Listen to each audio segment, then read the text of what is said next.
যারা প্রবাসী ভাইরা আছেন রেমিটেন্স ফাইটার হিসেবে কাজ করেন তাদের আয়কেই আমরা করমুক্ত হিসাবে ধরে নিই।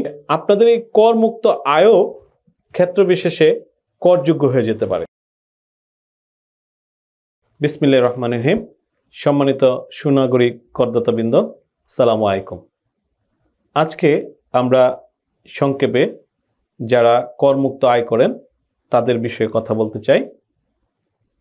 বিশেষভাবে যারা প্রবাসী ভাইরা আছেন রেমিটেন্স ফাইটার হিসেবে কাজ করেন তাদের আয়কেই আমরা করমুক্ত হিসাবে ধরে নিই এবং আয়কর আইন অনুযায়ী তাদের আয়টিকে সম্পূর্ণ করমুক্ত হিসাবে গ্রহণ করা হয়। জাতীয় রাজস্ব বোর্ড এক্ষেত্রে কোনো কর গ্রহণ করেন না।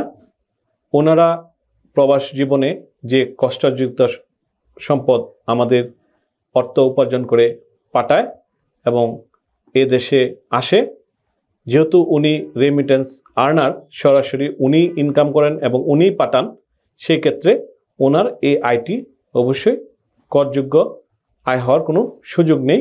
সরকার তাকে করমুক্ত হিসাবেই বিবেচনা করে।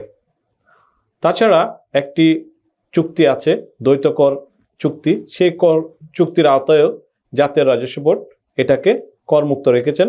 কেননা আমার ওই প্রবাসী ভাই হয়তোবা উনি ওখানে একজন কর দিয়ে থাকেন সংশ্লিষ্ট দেশের আইন অনুযায়ী, সেটাও একটি কারণ হতে পারে।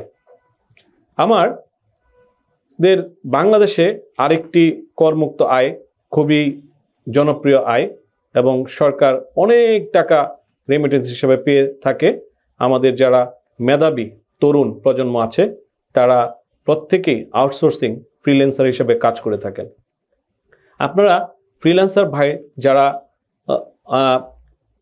আছেন তারাও রেমিটেন্স ফাইটার, দেশে বসে থেকে আপনারা প্রবাসী আয় গ্রহণ করছেন। আপনাদের মেধা শ্রম দিয়ে পৃথিবীর বিভিন্ন প্রান্ত থেকে উন্নত বিশ্বের বিভিন্ন সেবা প্রদান করে আপনারা এই রেমিটেন্স আমাদের দেশে নিয়ে আসছেন এবং আপনাদের আনা এই রেমিটেন্স জাতীয় রাজস্ব বোর্ড তাদের যে সংজ্ঞা আছে করমুক্ত আয় হিসাবে এবং তাদের যে পরিপত্র অর্থাৎ গ্যাজেট করা আছে যে যারা রেমিটেন্স আর্ন করবে ফ্রিল্যান্সার হিসেবে আউটসোর্সিংয়ের কাজের মাধ্যমে তাদের সমুদয় টাকা করমুক্ত।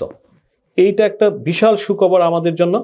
তবে পাশাপাশি আমি একটি কথা বলতে চাই যে আপনাদের এই করমুক্ত আয়ও ক্ষেত্র বিশেষে করযোগ্য হয়ে যেতে পারে।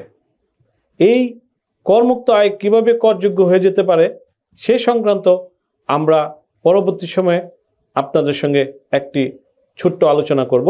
আজকে এই পর্যন্তই। ধন্যবাদ সবাইকে।